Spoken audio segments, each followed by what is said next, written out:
అంటే కొన్ని సంఘాల్లో చూసినట్టయితే ఒక సేవకుడు అంటే ఇంకో సేవకునికి నచ్చదు, ఒక సేవకుని కంటే ఇంకొక సేవుడు వాక్యం బాగా చెప్పాడంటే అసూయ పెట్టుకుంటారు, ఈర్ష్య. ఇంకోసారి సంఘంలోకి వచ్చినప్పుడు ఆయనకు అవకాశం ఇయ్యరు.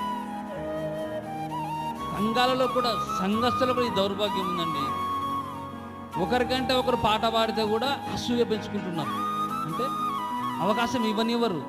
ఒకరికంటే ఒకరు ప్రార్థన బాగా చేసినా, ఒకరికంటే ఒకరు పాట పాడినా అవకాశం రాకుండా చేస్తుంటారు ప్రియులారా. అంటే అసూయ, ఈర్ష్య. సంఘాలలో ఇలాంటి దౌర్భాగ్యం ఉందని కూడా మన సంఘాలు అభివృద్ధి కావట్లేదు.